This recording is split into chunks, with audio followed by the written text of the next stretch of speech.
হলো আপনি মুখ্যমন্ত্রীর যে মন্তব্য রিক্সা চালকদেরকে 1 টাকা কম দেওয়ার জন্য মুসলিম রিক্সা চালকদের, আমার বক্তব্য হলো, আমি তো চাই কোন মুসলমান রিক্সা চালাক না। আমি শুধু আমি না, মৌলানা বদরুদ্দিন আজমল সাহেব, আজমল ফাউন্ডেশন তো সেই চেষ্টাই করে যাচ্ছে যাতে আগামী কয়েক বছরের মধ্যে কোন মুসলমানকে রিক্সা চালক আমরা যাতে দেখি না। আর মুখ্যমন্ত্রী যেভাবে বলেছেন, ভাড়া না দিলে মুসলমানরা ক্যাব চালাবেন, ট্রেন চালাবেন, ফ্লাইট চালাবেন, পাইলট হবেন, ভালো ড্রাইভার হবেন।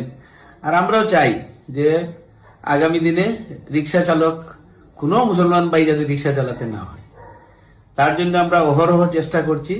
বিশেষ করে আজমল ফাউন্ডেশন যেভাবে চেষ্টা করছে মানুষের শিক্ষার দিকে এগিয়ে নেওয়া যাওয়ার। আজকের সমাজে মুখ্যমন্ত্রী ইনসিস্ট করছেন কাদেরকে রিক্সা চালানোর জন্য, আমি জানি না, উনি বলতে পারবেন। উনি যদি চান না কোনো মুসলমান রিক্সা চালাতে, আমি ভালো ধন্যবাদ জানাই উনাকে যে মুসলমানদের কমসে কম রিক্সা চালানো থেকে ভালো কাজে ক্যাব চালানোতে যাও, আজকে গাড়ি চালাও, ট্রাক্টর চালাও, ট্রেন চালাও, ফ্লাইট চালাও, সেটাই আমরা চাই।